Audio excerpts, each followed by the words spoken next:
I don't think most people out there realize. I don't think most people have a clue. The level of tyranny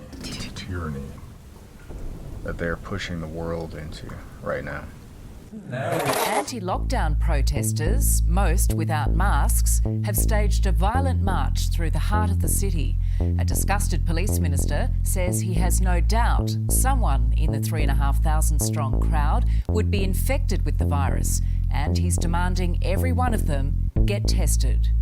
It was called a freedom rally, but it rapidly erupted into a day of anger and arrests.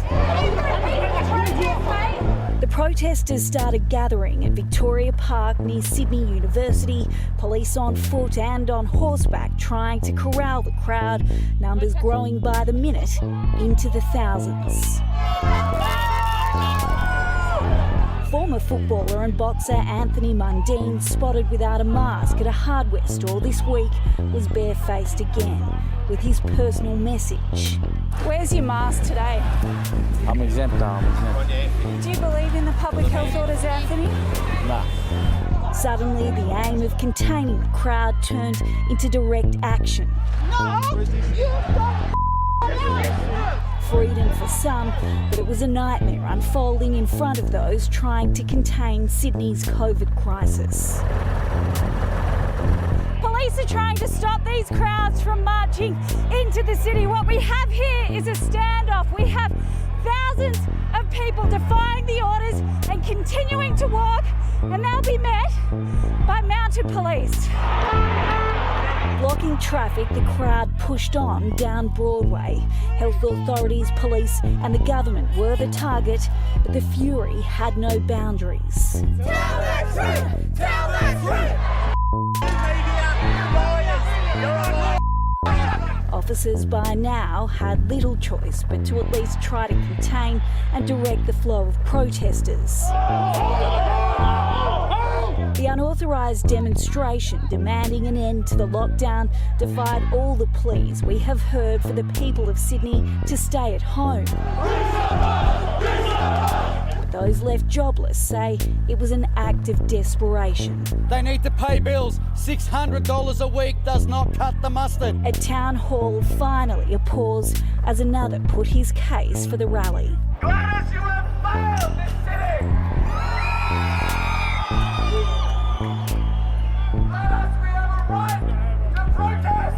For many, the cries for liberty ended in handcuffs and in custody. At times, it seemed a dangerous circus. The march on hold as a fire dancer took centre stage. He was arrested. A ring of steel pushed the pack back along George Street, and at no point did it ever lose steam. This officer splashed with ink in an outburst of rage. You serve us! You serve us! You serve us! The Minister for the Men and Women in Blue unleashing on the unruly behaviour. You didn't see 50,000 bricklayers or plumbers go on protest today. It was just a whole lot of half-wits who don't understand how health orders are going to get us out of this quickly. I'm hoping that we issue 3,500 infringement notices. I'm hoping that we have people before the court, and I really hope we can get some charges and convictions out of today's work by the New South Wales Police. What we saw today were 3,500 very selfish bullheads. People that thought that the law didn't apply to them. There is no doubt in my mind that at least one individual there today had COVID. I'm appealing to all 3,500 people to go and get tested tomorrow. If not for themselves, for their sake of their families and their friends. Tonight, Sydney is a city divided. A mass freedom rally on the same day as our biggest COVID tally. Tiffany Genders, 9 News. Well, police are tonight trawling through hours of footage from that rally, vowing to identify and charge as many people as possible. Ellie Walsh joins us, and Ellie, dozens have already been arrested. Georgie, 57 people have been charged, and the irony is many of them are tonight locked up after these anti-lockdown rallies. It comes after police were assaulted for simply doing their jobs. Officers acting on public health orders have issued 90 infringement notices, many to protesters for not wearing masks and for travelling outside their LGA. But it doesn't end there, Georgie. Police have now set up a task force to identify the 3,500 people who today rebelled against the restrictions. You know, all of these things are for a purpose, and there's a broader picture that it'll take some time to take focus, to come into focus, where it's right in front of your face, till you can see the tyranny.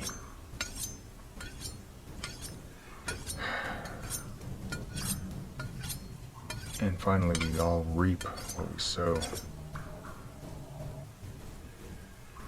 And make no mistake, we're all playing a part in this little globalist chessboard.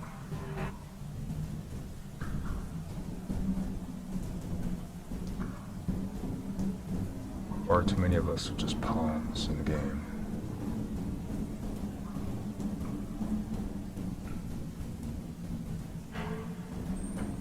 Anyway, some thoughts.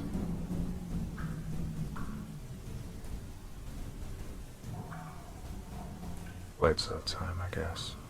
Thanks for listening. This percentage that's really misled by these conspiracy theories, it's unclear to me. There's millions of messages out there, you know, where my name or Dr. Fauci's name is used, but do people really believe that stuff? You know, we're gonna have to get educated about this over the next year and understand, you know, how does it change people's behavior? How should we have minimized this, either, you know, working with the social media companies or explaining what we were up to in a better way?